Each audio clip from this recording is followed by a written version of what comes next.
आखिर ऐसा क्या है भगवत गीता में जो लोग इसकी इतनी तारीफ करते हैं? आज मैं इसके हर रहस्य से पर्दा उठाने वाली हूँ।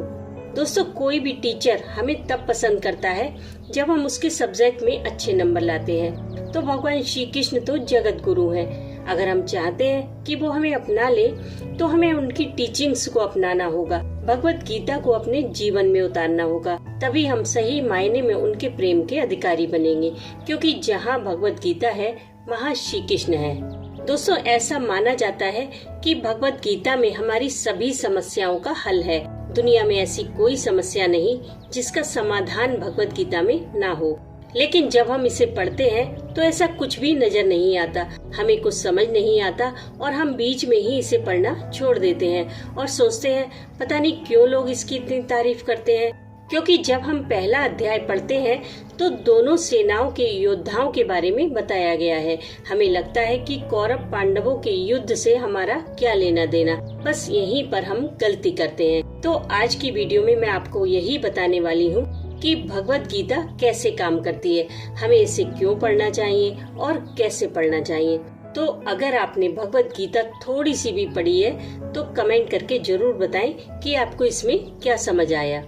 दोस्तों, हिंदू धर्म में भगवत गीता को सबसे पवित्र ग्रंथों में गिना जाता है। मान्यता है कि गीता जयंती के दिन ही भगवान श्री कृष्ण ने अर्जुन को जीवन के अमूल्य रहस्यों से अवगत कराया था। इसलिए इस दिन जीवन में नकारात्मकता रूपी अंधकार को दूर करने के लिए भगवत गीता की पूजा व आराधना की जाती है। लेकिन गीता ग्रंथ सिर्फ लाल कपड़े में बांधकर घर में रखने के लिए नहीं है, क्योंकि इसे सिर्फ रखने से कोई फायदा नहीं होने वाला, बल्कि उसे पढ़कर उसके संदेशों को अपने जीवन में उतारने के लिए है। भगवत गीता के चिंतन से अज्ञानता दूर होती है और मनुष्य का मन खुद को पहचानने की ओर अग्रसर होता है। दोस्तों, अक्सर हम सुनते हैं कि भगवत गीता में हमारी सभी समस्याओं का हल है। क्या सचमुच ऐसा है? अब वो मान लीजिए कि हमारा बिजनेस अच्छा नहीं चल रहा है, या हमारे घर में कोई टेंशन है, या फिर किसी ने हमसे कुछ कह दिया, हम डिप्रेशन में आ गए। तो क्या इन समस्याओं का हल भगवत गीता में है? क्या बिजनेस को इंक्रीज करने के टिप्स भगवत गीता में दिए गए हैं? क्या हमारी टेंशन का हल भगवत गीता में है? क्या इसमें ऐसा लिखा है कि इस उपाय को करने से दूसरे की बातों का असर हमारे ऊपर नहीं होगा? जी नहीं दोस्तों, ऐसा कुछ भी भगवत गीता में नहीं दिया गया है। अब पहले आप ये समझिए कि भगवत गीता कैसे काम करती है। दोस्तों, जब हमारे जीवन में कोई भी समस्या आती है तो वो हमें बहुत बड़ी दिखाई देती है और हम बहुत परेशान हो जाते हैं, कोई समाधान हमें दिखाई नहीं देता। लेकिन भगवत गीता पढ़ने के बाद समस्या उतनी ही बड़ी रहती है, उसमें कोई फर्क नहीं आता, लेकिन हमारा कद बड़ा हो जाता है, हमारी सोच बहुत ऊपर उठ जाती है, हमारी एनर्जी का लेवल हाई हो जाता है। उसके बाद वही समस्या हमें बहुत छोटी लगने लगती है और हम उसे बड़ी आसानी से हल कर लेते हैं, हमारी सोच विकसित हो जाती है। दोस्तों, भगवत गीता पढ़ने के बाद हमारे अंदर इतनी पॉजिटिविटी आ जाती है कि सारी पॉजिटिव चीजें ही हमें अट्रैक्ट करती हैं। हमारी सोच, हमारा दिमाग हमें उसी रास्ते पर ले जाता है जो हमारे लिए सही होता है। इसे पढ़ने के बाद सारी चीजें ऑटोमेटिकली वर्क करती हैं, हमें ज्यादा एफर्ट्स डालने की कोई जरूरत नहीं पड़ती। अब सवाल ये है कि भगवत गीता को हम क्यों पढ़ें?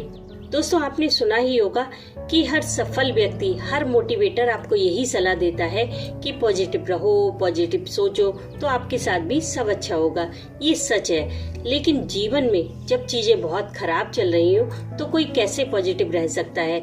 जिसकी जेब में 1 रुपया भी ना हो वो कैसे इमेजिन कर सकता है कि आगे उसकी लाइफ बहुत अच्छी होने वाली है? जिसके जीवन में सब कुछ बुरा ही बुरा हो रहा हो वो लॉ ऑफ अट्रैक्शन को कैसे फील कर सकता है? जिसमें सिखाया जाता है कि आपके पास पैसे नहीं है फिर भी आप इमेजिन करो कि आप बहुत अमीर हो, आपके पास गाड़ी बंगला सब कुछ है।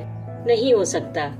लेकिन पॉजिटिव रहने के लिए भगवत गीता से अच्छा कोई साधन नहीं है। आपके जीवन में कितना भी बुरा समय क्यों ना चल रहा हो, जब आप भगवत गीता को पढ़ते हो, चाहे बेमन से ही सही, आपका मन शांत होने लगता है, नेगेटिविटी आपसे दूर होने लगती है। दोस्तों, जब आप कोई बुरा ख्याल ही मन में नहीं लाओगे तो आई एम श्योर आपके साथ कुछ भी बुरा नहीं हो सकता। और जो जो आप इसे पढ़ेंगे, आपके मन से, आपके घर से सारी नेगेटिविटी दूर हो जाएगी। और हाँ, कुछ लोगों की ये प्रॉब्लम होती है कि लोग उनकी बातों पर ध्यान नहीं देते।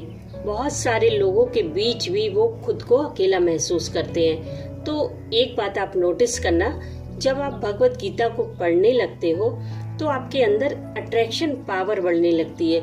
जो लोग आपकी बातों पर ध्यान नहीं देते थे वो अब आपके साथ समय बिताना चाहते हैं। बहुत सारे लोगों के बीच भी आपको अटेंशन मिलने लगती है। अब सबसे बड़ी समस्या ये है कि इसे कैसे पढ़ा जाए, क्योंकि पढ़ने में इंटरेस्ट नहीं आता, क्या करें। तो उसके लिए दोस्तों, जब आप स्कूल में थे तो आपके पास कई सब्जेक्ट्स होंगे। क्या सारे सब्जेक्ट आपको पसंद आते थे? नहीं ना, बट फिर भी आपको पढ़ना पड़ता था अच्छे मार्क्स लाने के लिए। बस उसी तरह पढ़िए, चाहे बेमन से ही सही। पहली बार में जब आप शुरू करेंगे तो इसे खत्म करना मुश्किल हो जाएगा, बीच में ही छोड़ने का मन करेगा, क्योंकि पहली बार में भगवत गीता सर के ऊपर से निकल जाती है, कुछ समझ में नहीं आता। लेकिन फिर भी पढ़ने के बाद, कुछ भी ना समझने के बावजूद भी आप अपनी पर्सनालिटी में गजब का निखार देखेंगे। धीरे धीरे आपको महसूस होगा कि आपके नेचर में चेंज आ रहा है, चीजों को देखने का आपका नजरिया बदल रहा है। और जब आप दोबारा भगवत गीता पढ़ेंगे तो अब वो आपके सर के ऊपर से नहीं बल्कि आपके दिमाग में एंटर करेगी। आप देखेंगे कई सारी चीजें जो पहली बार में आपके सर के ऊपर से निकल गई थी वो अब आपको समझ में आने लगी हैं। आप जितनी बार भी इसे पढ़ेंगे उतनी बार आपको कुछ नया सीखने को मिलेगा। तभी तो कहते हैं कि भगवत गीता ज्ञान का एक ऐसा सागर है कि इसमें जितनी बार भी डुबकी लगाओ उतनी बार एक नया रत्न हाथ में आता है। इसलिए दोस्तों, भगवत गीता को पढ़िए, इसे अपनी आदत बनाइए, चाहे 10 श्लोक की सही डेली पढ़िए। ज्यादातर लोग सबसे बड़ी गलती यही करते हैं कि भगवत गीता को मंदिर में रख देते हैं। अब वो बच्चों का कभी मन करता भी है इसे पढ़ने का तो बेवजह की रोक टोक लगाते हैं कि अभी नहाए नहीं हो, अभी पीरियड से हो, शुद्ध नहीं हो। दोस्तों, ये न्यू जनरेशन है, ज्यादा टोका टाकी बर्दाश्त नहीं करती। हमें इनसे इन्हीं की लैंग्वेज में बात करनी होती है, क्योंकि हमारा मकसद इन्हें भगवत गीता पढ़ाना है, ना कि इन्हें नहलाना।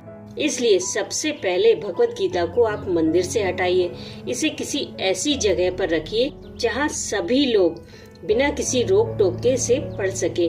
हमारा मकसद होना चाहिए कि भगवत गीता की टीचिंग्स को अपने और अपने बच्चों के जीवन में उतारना, ना कि इसे लाल कपड़े में बांधकर पूजा स्थल में रखना। इसलिए इसे पूजा के स्थान से हटाकर बच्चों तक पहुंचाइए। हम इसे कैसे भी छुएं, भगवत गीता कभी अपवित्र नहीं होती, ये आपका भ्रम है, बल्कि इसे पढ़कर तो पापी भी पवित्र हो जाता है। इसे पढ़ने के बाद बहुत सारे चेंज अपने आप आते हैं हमारी लाइफ में। चीजों के प्रति हमारा नजरिया बदल जाता है और गहराई से हम उन्हें समझने लगते हैं। और दोस्तों, सबसे बड़ा चेंज तो ये आता है कि अक्सर लोग भगवान से शिकायतें करते हैं कि मेरे साथ ही ऐसा क्यों। लेकिन भगवत गीता पढ़ने के बाद परमात्मा से हमारी शिकायतें खत्म हो जाती हैं।